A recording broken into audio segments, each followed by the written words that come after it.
Want to discover London like never before? Step beyond the surface with Wow Tours.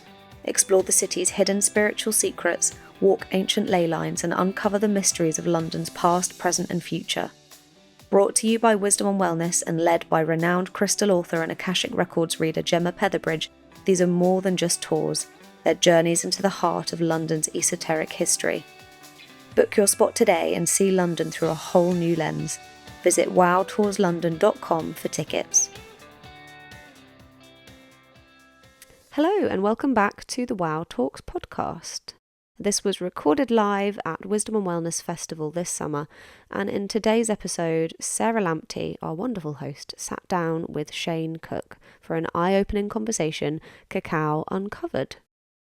Now, Shane is an ex-award-winning chef who spent half of his 22-year career silently battling depression, convinced he had tried everything to heal without success.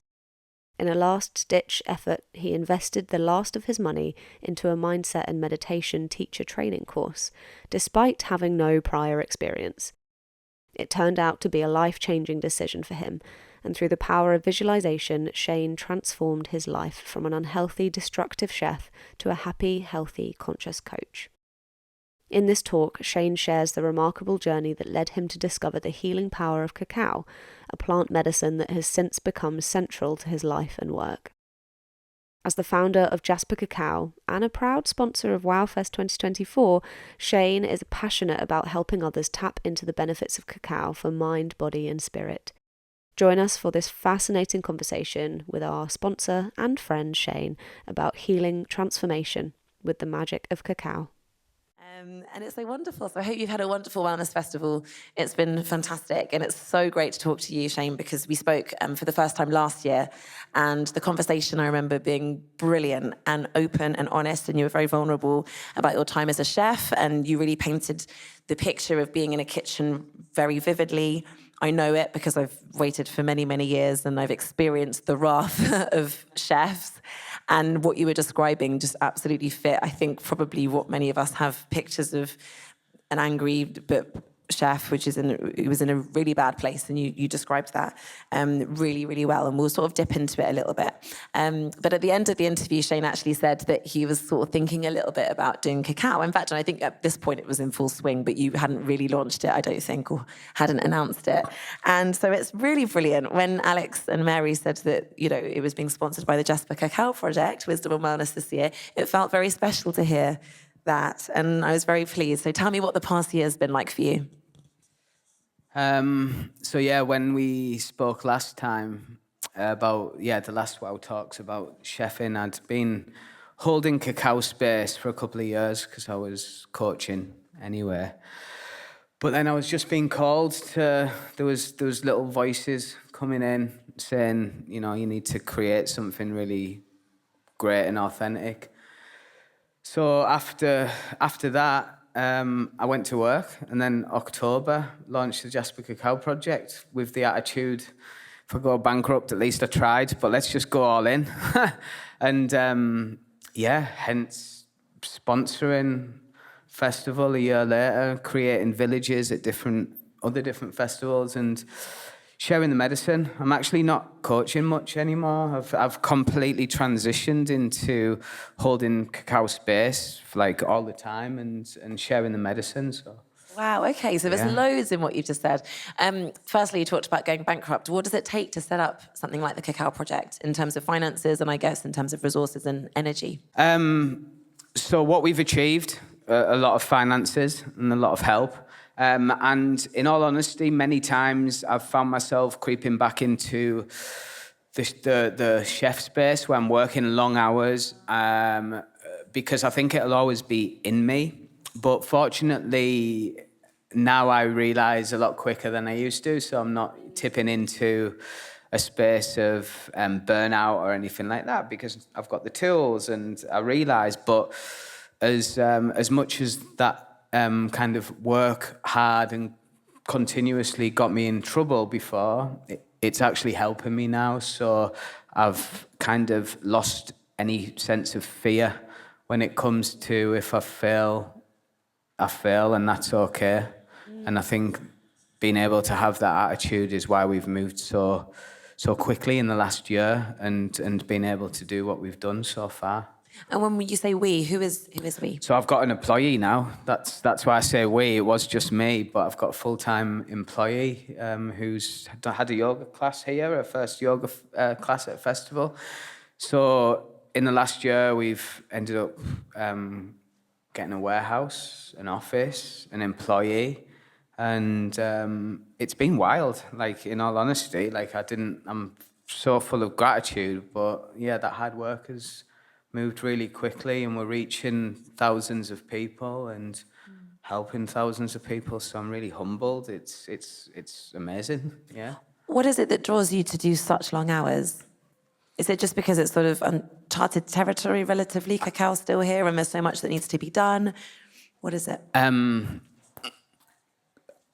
I think now the long hours that I'm working is getting into creative mode and making things happen. So before it was more working on my feet, right? Being on my feet all the time and stuff. But now it's more just being creative, coming up with ideas, creating collaborations, working with people and being able to just put things into motion. So my long hours might finish on my feet at 5 o'clock, but then I might be working just on my laptop or having a few meetings till 8. So it's very different to the chefing style. So it's more just creativity and being able to actually use these creative ideas and do them straight away. It's a different creativity now, you know what I mean? So Yeah, absolutely. And so you were still able to have your healthy. creative outlet that you were with chefing, because creativity Yeah. was what drew you to chefing as well. Is that right? Yeah, absolutely. So yeah, it's very different now in terms of, yes, I do work long hours. Yes, I'm always on my feet, but it's also a lifestyle. So like chefing's not really a lifestyle to live. So it kind of feels like I'm just, my work is my lifestyle. So it doesn't feel like I'm working long hours, but it's wholesome. But I need to be on the ball and on point in case I do get Tip into something that more, not because it's always in you. 20 years as a chef, it's like I mentioned to you before, I was institutionalized. It was almost like, you know, being in prison for years and you're set in certain ways. I've managed to break them all down and just channel like everything that I learned and all these skills as a chef and all the things that actually were bad for me and flip it over to use all of these skills to create the project, the Jasper Cacao project, but in a healthy way. So brilliant. So yeah. Because we spoke a lot at the time about the chefing environment and what was normal, actually. It was normal. We all know the image of an angry chef who's totally out of order kind of thing. And we all can imagine that. And it just almost seems like we talked about just, okay, well, that of course he's a chef. You know, it's sort of, and that environment being obviously very toxic, and then the environment, you know, personally and within, that was also very damaging for you. So it's amazing to hear, you know, like it was last year. It's amazing to hear how far you've come and what you're able to how you're able to help people now. You spoke at the time though about perfectionism, and I think that's something that I also resonated with. And I feel like perfectionism is something we can carry throughout our lives. You know, we obviously have to check it and keep it in check. Again, this is the sort of common theme, isn't it? How are you managing it?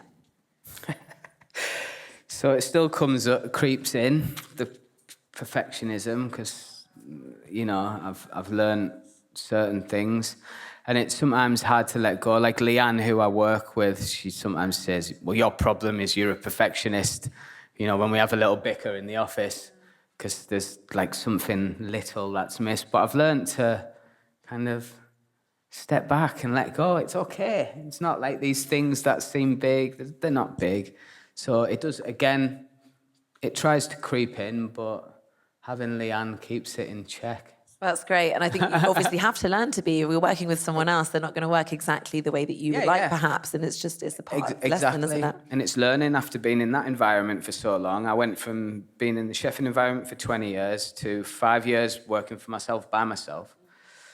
And then here we are, the first time I've ever employed anyone. So it's learning different scenarios all the time, but not letting all the old institutionalized kind of, chef things Habits. come through. Yeah. Yeah, exactly. So it must feel like a real achievement. You must be very proud. Very. Fantastic. Yeah. And how much work do you have to put in, we talked about mindset and keeping up good behaviors. How much effort does it take to keep yourself on track nowadays? It's actually, I've really learned to, like I said, working is my lifestyle. Again, with Leanne coming into the business, I now I'll leave work in 1 PM and go to the gym, which is something I've never done in my life. She says, go to the gym, do something, and then I'll come back later. And yeah, again, it's just I've created now this lifestyle of work is my life. I'm drinking the product throughout the day, and it's, yeah.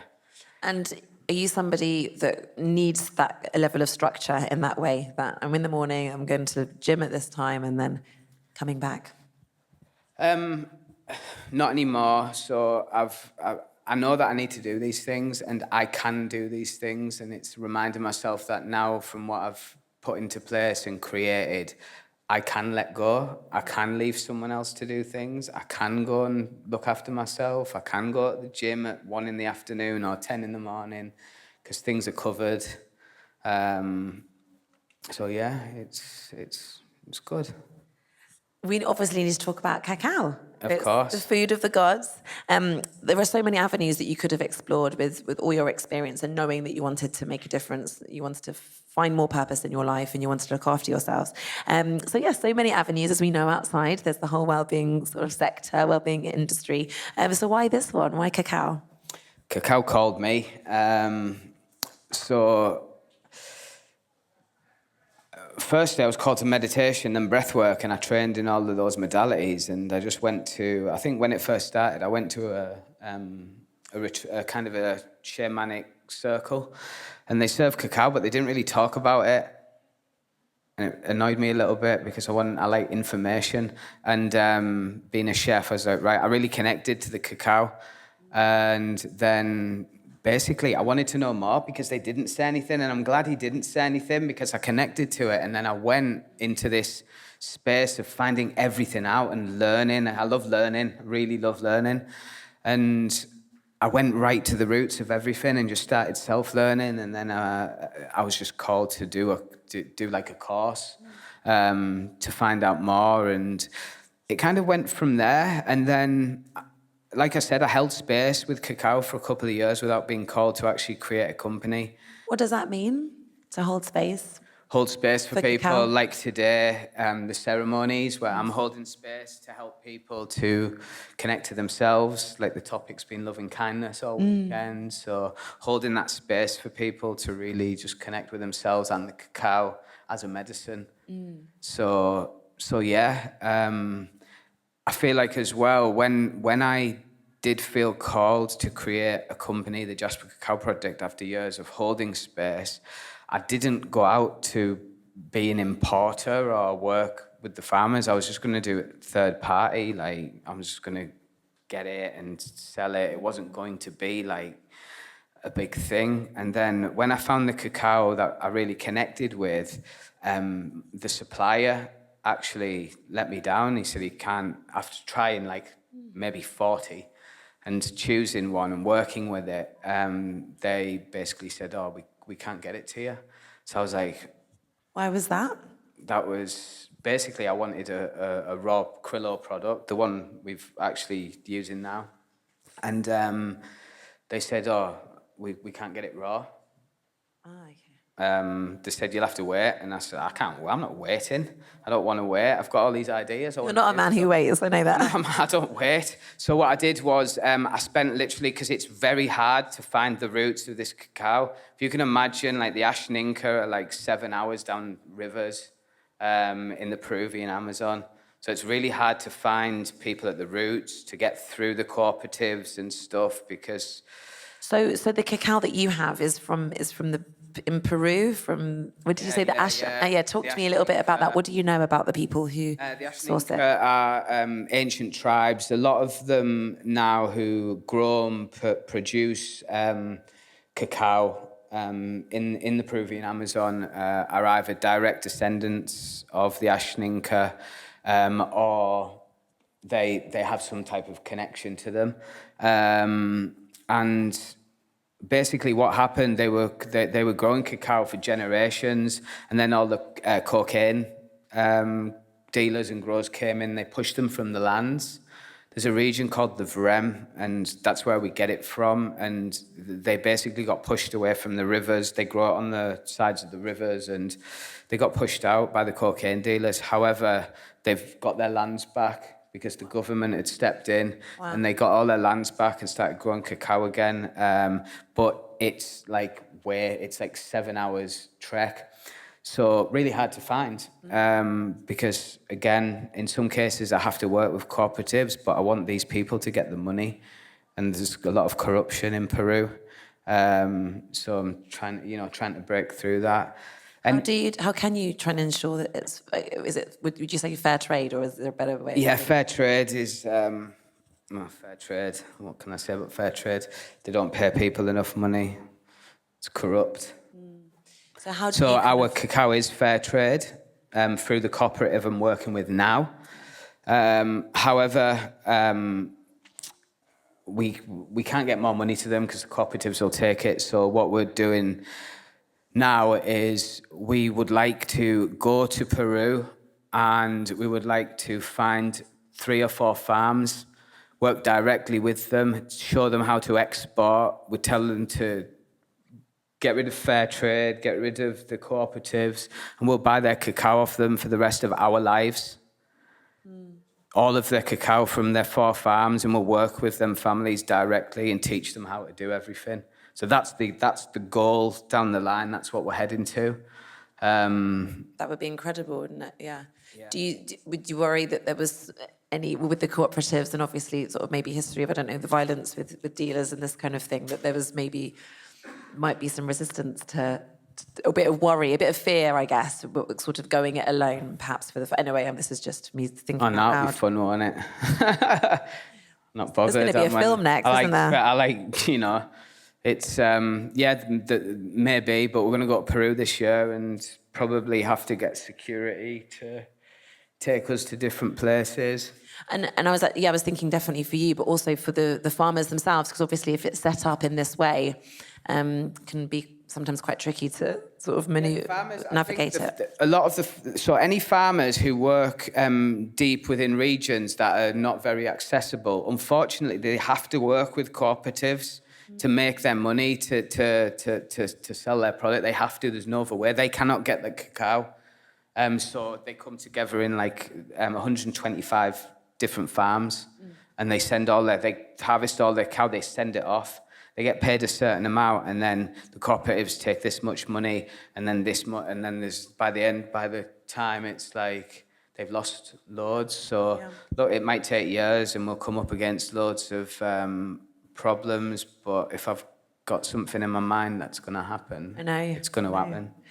And if you can document, that would be amazing. Maybe documentary or something, but you can host it if you need to. Okay, you've got to talk about cacao. What are the medicinal benefits of cacao?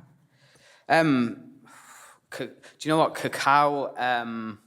So medicinally, cacao is, well, for me, one of the best plants that you can really have. So some of the interesting nutritional facts are it's got 40 times more antioxidants than blueberries.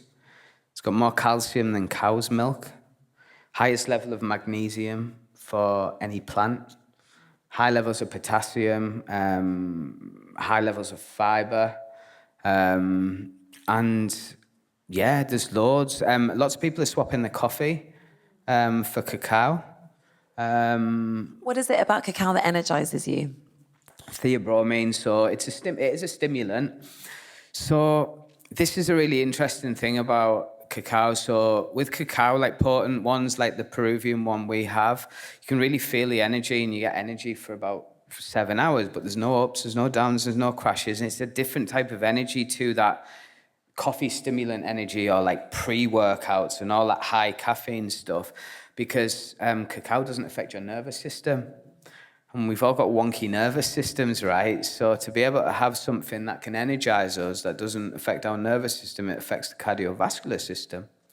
So, like I said, there's no ups and downs, and it's just subtle kind of energy that helps you just go through the whole day, on a high vibe. But at the same time, the effect, it's a vasome bronchodilator. So at the same time as giving you energy, this different type of energy, it's able to help you feel relaxed and calm, because what it does is it opens up the blood vessels, as if you're like meditating or breathing deeply, because often we're on the go or we're stressed and we're in a sympathetic state. And when we go in a parasympathetic state from like breathing or meditation, it opens up the red blood cells, and then the oxygen comes from the red blood cells and it goes into our organs, our body. Obviously, the presence of oxygen, there's no disease. And the reason we have disease is because we're not getting oxygen into the body. So sometimes it's quite hard to explain that it gives you a load of energy, but it also makes you really calm and mellow. Yeah. But that's what it does. And that's the beauty. It's beautiful. Can pregnant women have cacao? Consult doctors, but I know a lot of pregnant people who drink cacao actually because of cravings. A lot of the time. And then you have to switch out your caffeine. So it's just consult a doctor. But I know a lot of people who've been pregnant and they have it. There's also something called anandamide in it. It's called the bliss molecule.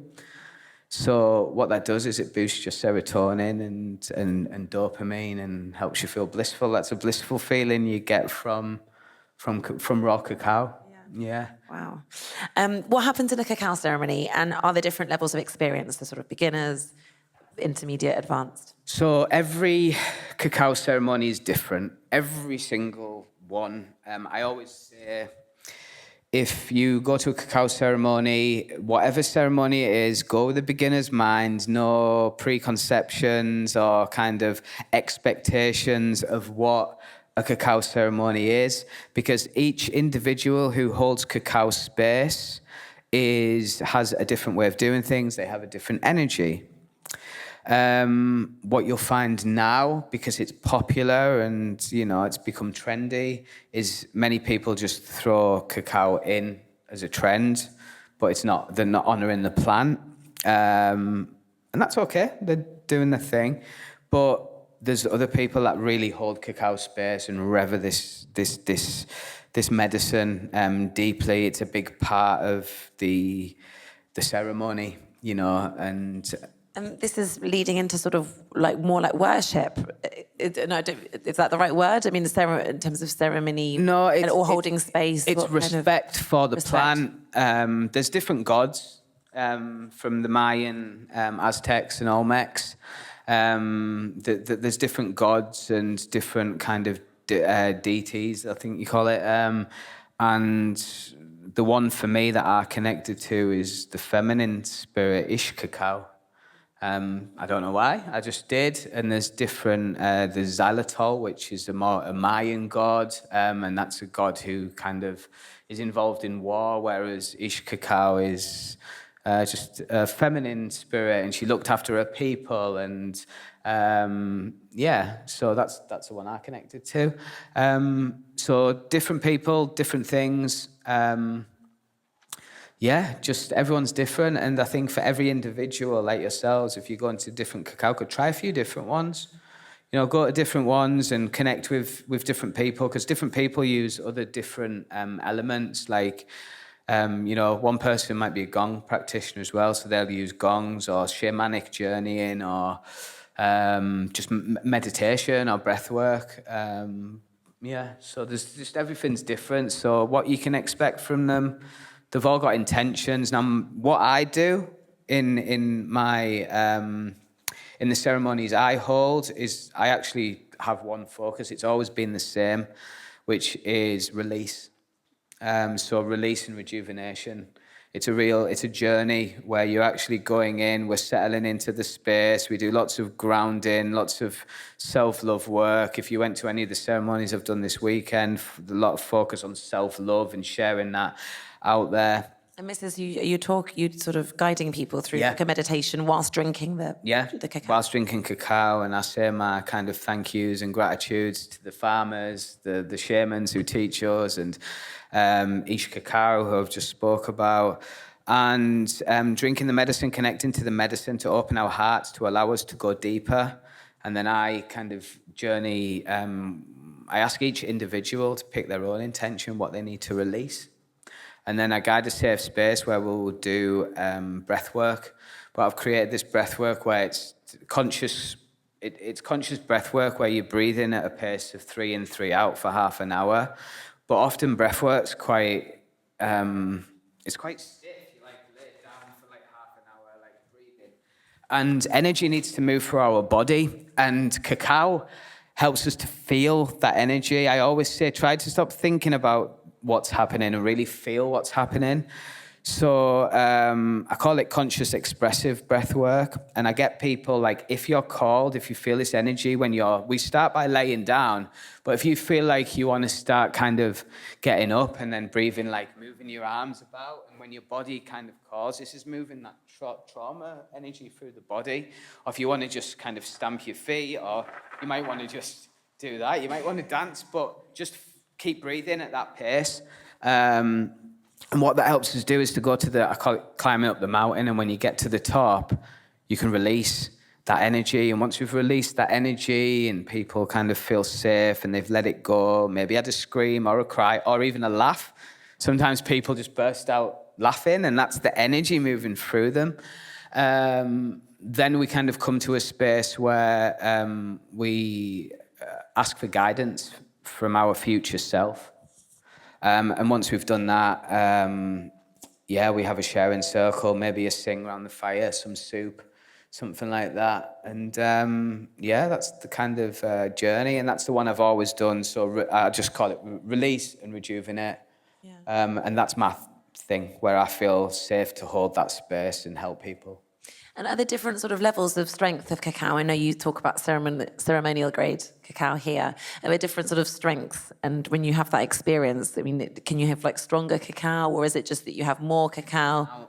The amount, yeah. Some of them, they've got different energies. So this Peruvian Criollo is the most ancient bean. It's said to be the first bean, and all other beans were propagated from this bean. So it's got deep spiritual lineage. That's your favourite one, isn't it? That's my favourite. I absolutely love that one. That's the one that we sell in Jasper Cacao. However, it's quite a masculine energy, so it's really powerful. Get up and go and, do stuff, get stuff done.